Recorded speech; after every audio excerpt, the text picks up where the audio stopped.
சர்மிளா வணக்கம். 1,06,560 என்ற நிலையில் தற்போது விற்பனையாகி வருகிறது தங்கம்.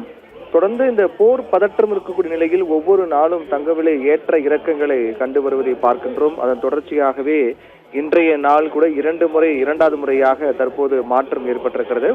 காலையில் 240 ரூபாய் சவரனுக்கு குறைந்த நிலையில் தற்போது 800 ரூபாய் சவரனுக்கு உயர்ந்து விற்பனையாகின்றது.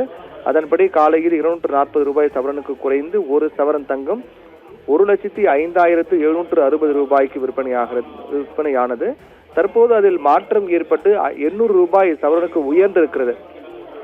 800 உயர்ந்து 1,06,560 ரூபாய்க்கு விற்பனையாகின்றது. அதுதான் தற்போது ஏற்படுத்தக்கூடிய மாற்றமாக நாம் பார்க்கின்றோம். வெள்ளி விலை பொறுத்தவரையில் பெரிய அளவில் மாற்றம் இல்லை. இதற்கு முன்பாக அது விலை மாற்றம் ஏற்பட்ட போது கூட தொடர்ந்து விலை மாற்றம் இல்லாமல் அப்படி விற்பனையாகி வந்தது. இந்த நிலையில் தற்போதும் எந்த மாற்றம் இல்லாமல் விற்பனையாகின்றது.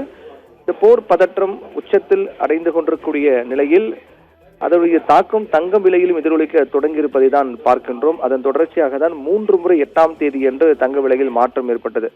காலை 560 குறைந்தது, பிற்பகல் 1040 குறைந்தது, மாலையில் 400 உயர்ந்தது. அதைத் தொடர்ந்து இன்றைய நாளும் இரண்டாவது முறையாக மாற்றம் ஏற்பட்டிருக்கிறது. காலை 240 ரூபாய் குறைந்து 1,05,760 என்ற நிலையில் விற்பனையானது. தற்போது 100 ரூபாய் கிராமுக்கும் சவரனுக்கு 800 உயர்ந்து 1,06,560 ரூபாய்க்கு விற்பனையாகின்றது. ஆனால் வெள்ளி விலை தொடர்ச்சியாக எந்த மாற்றம் இல்லாமல் இருப்பதை பார்த்து வருகின்றோம். அந்த வகையில் பார்க்கும்போது விலை ஏற்றமோ இறக்கமோ ஆனாலும் ஒரு பெரிய அளவிலான ஒரு தாக்கம் இந்த போரினுடைய எதிரொலியாக தங்க விலையில் பதிவாகி வருவதுதான் இந்த அடுத்தடுத்த முறை விலை மாற்றங்கள் ஏற்பட்டு வருவதை பார்க்கின்றோம். 3 முறை விலை மாற்றம் அடைவது, இன்றைய நாள் 2 முறை விலை மாற்றம் அடைவது, அடுத்தடுத்து விலை மாற்றம் இருக்கும் என்ற ஒரு எதிர்பார்ப்பை ஏற்படுத்தியிருப்பதுதான் இந்த விலை நிலவரங்கள் நமக்கு காண்கின்றது. நிகிதா.